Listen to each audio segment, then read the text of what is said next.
क्योंकि घोषणा तो वो करते हैं जिनको वादा निभाना नहीं आता। एक टूल हमेशा काम करता है। हम मंत्री को लेकर के आए थे, हमने कोई चुनौती ही नहीं है। इस बार 5 दलों का गठबंधन है जो मुट्ठी बन चुका है, उसमें विपक्ष के खेमे के भी ढेर सारे उनके समर्थक थे। विधानसभा चुनाव में जीतने के बाद आप सबसे अलग कुछ नया और कुछ खास करने की घोषणा बार बार कर रहे हैं।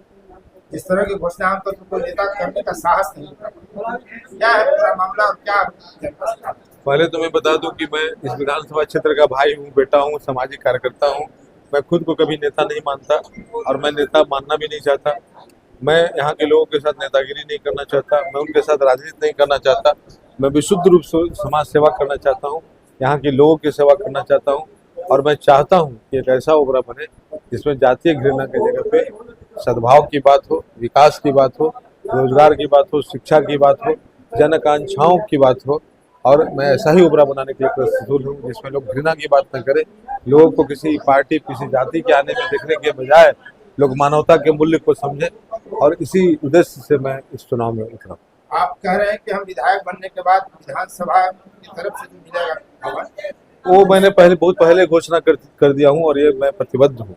क्योंकि घोषणा तो वो करते हैं जिनको वादा निभाना नहीं आता। मैंने तो 5 सालों में लोगों ने मुझे देखा है कि मैं किस तरह से जीवन को जीता हूँ, मेरी जीवन शैली क्या है, मेरे कथनी और करनी में कितना फर्क होता है या नहीं होता है। तो जनता का आवाज़, चूंकि विधायक प्रतिनिधि के तौर पे जो आवाज़ मुझे मिलेगा वो मैं जनता को समर्पित कर दूंगा। वहाँ पे एकदम उनको होटल जैसा व्यवस्था रहेगा जहाँ वो लोग, चाहे वो परीक्षार्थी हों चाहे रोगी हों, जाएँ तो आराम से रहें और दोनों टाइम का भोजन मेरे वेतन के पैसे से बने। जनता के लिए क्या संदेश है? जिस प्रकार ओबरा के लोगों को मैंने शादी श्राद्ध हर जगह, उनके दुख में, आगलगी में, बीमारी में, भूकंप में, हर जगह मैं खड़ा रहा हूँ कोरोना में, वैसे ही मैं पटना में भी उनके लिए एक प्लेटफार्म उपलब्ध कराना चाहता हूँ जहाँ उन्हें होटल में कमरे न ढूंढना पड़े, भोजन की समस्या से जूझना न पड़े। अगर उनके साथ कोई मरीज है तो ऐसे ही लोग परेशान रहते हैं, उनको परेशानी का सामना नहीं करना पड़े, इसी व्यवस्था में करूँगा। एक समूह आपके विरोध में लगातार सक्रियता है, एक समूह, उस पर क्या कहें? देखिए, एक टूल हमेशा काम करता है हम लोग के देश के खिलाफ, जो कि किसी न किसी से भारतवर्ष को तो बदनाम करता है। एक टूल है जो काम करता है बिहार प्रदेश के खिलाफ।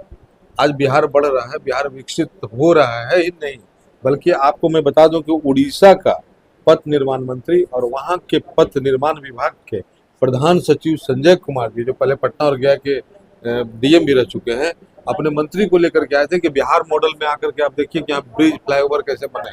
पटना को लोग देखने आ रहा है लेकिन फिर भी बिहारियों को बदनाम किया जाता। तो ऐसे टूल काम करेंगे। आप कभी भी 100 के 100 लोगों को खुश नहीं रख सकते।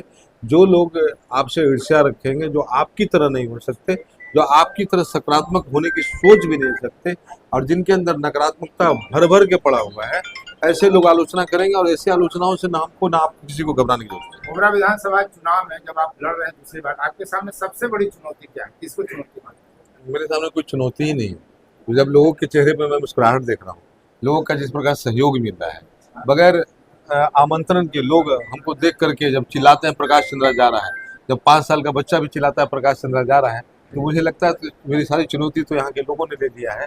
जिस प्रकार माता पिता के रहते कोई बच्चा खुद को कमजोर नहीं महसूस करता है, वैसे ही यहाँ के लोगों का जो प्यार है उसको देख करके मुझे तो लगता ही नहीं कि यहाँ चुनाव की चुनौती है और लोग चुनाव लड़ रहे होंगे। मैं तो दिवाली और छठ का त्यौहार मना रहा हूँ लोगों के साथ मिलकर के, इतने सारे लोगों के साथ। पिछली बार लोजपा अकेले चुनाव लड़ा था और आपने 40,994 इस बार के चुनाव को किस रूप में आपके? इस बार के चुनाव, पिछली बार लोजपा अकेले लड़ रही थी, इस बार 5 दलों का गठबंधन है जो मुट्ठी बन चुका है। इसके अलावा दल के बाहर के भी जितने भी लोग हैं जो प्रकाश चंद्रा के कामों को देख करके उसका मूल्यांकन करते हैं, जो प्रकाश चंद्रा से प्यार करते हैं, जिनके साथ मैं सुख दुख में खड़ा रहा हूँ और जो जिनको यह लगता है यही एकमात्र व्यक्ति है जो दल और जाति से ऊपर उठ करके काम कर सकता है, ऐसे लोग भी हमारे साथ हैं। तो हम कह सकते हैं कि इस बार का चुनाव एक तरफा हो।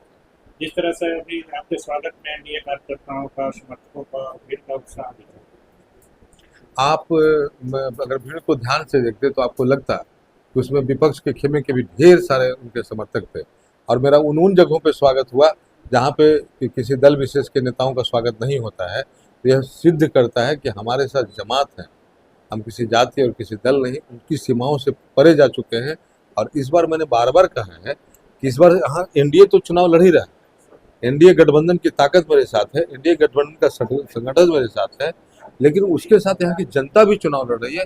यह चुनाव बिहार को एक नया संदेश देगा, यह चुनाव राजनीति को एक नई दिशा देगा, इसको ध्यान से आप रखें। कोबरा की जनता के लिए क्या संदेश है? कोबरा की जनता के लिए यही संदेश है कि जिस प्रकार मैं जाति पाति के आने में किसी को नहीं देखता, मैं दलीय सीमा में खुद को नहीं मानता, आप भी दलीय सीमाओं को तोड़कर, जाति पाति के भेद को छोड़कर आप एक ऐसा जनप्रतिनिधि चुने जो आपके बच्चों का, कोबरा की शांति का, कोबरा के विकास का, यहाँ के रोजगार का, उत्तम स्वास्थ्य का और आपकी बात करें। हम चाहते हैं कि एक बार आइए, हम दोनों मिल करके एक सुखद और सुंदर कोबरा बनाएं।